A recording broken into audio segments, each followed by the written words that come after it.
Dabhoi Sarita overbridge ઉપર ગુણવત્તાને લઈને ભારે સવાલ ઉઠવા પામ્યા છે. ચોમાસું આવતા જ બ્રિજ ઉપર ખાડાનું સામ્રાજ્ય છે.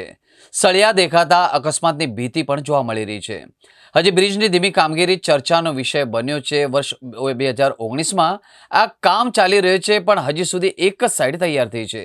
ત્યારે બ્રિજની આશરે 7 વર્ષ સુધી ચાલતી કામગીરીને લઈને પણ જનતામાં ભારે રોષ છે. ડભોઈથી વડોદરાને જોડતા મુખ્ય માર્ગ ઉપર સરિતા ક્રોસિંગ ઉપર ઓવરબ્રિજ LC-19 નિર્માણ થઈ રહ્યો છે. વર્ષ 2019માં મંજૂરી મળ્યા બાદ આ બ્રિજની કામગીરી શરૂ થઈ હતી અને ત્યારબાદ 2024માં એક સાઈડનો બ્રિજ ખુલ્લો મૂકવામાં આવ્યો હતો. એક સાઈડનો બ્રિજ બનતા જ 5 વર્ષ જેટલો સમય નીકળી ગયો છે. ત્યારે બ્રિજમાં સ્પામમાં ગડબડ થતાં જ બ્રિજને બંધ કરી 24 કલાકમાં રિપેરિંગ કરવામાં આવ્યું હતું અને ત્યારબાદ પુનઃ 3 વર્ષ બાદ આ બ્રિજના ઉપરના રેલવેના ભાગમાં ખાડા પડવાના શરૂ થયા હતા. અને એટલું જ નહીં, બ્રિજના ખાડામાં સળિયા પણ દેખાય છે, જેને લઈને બ્રિજની ગુણવત્તા પર સવાલ પણ ઊભા થઈ રહ્યા છે. તો બીજી બાજુના બ્રિજની કામગીરી પણ પૂર્ણ થતા આરે છે. એવામાં બ્રિજ પૂર્ણ ક્યારે થશે તેવી માંગ પણ ઉઠવા પામી છે.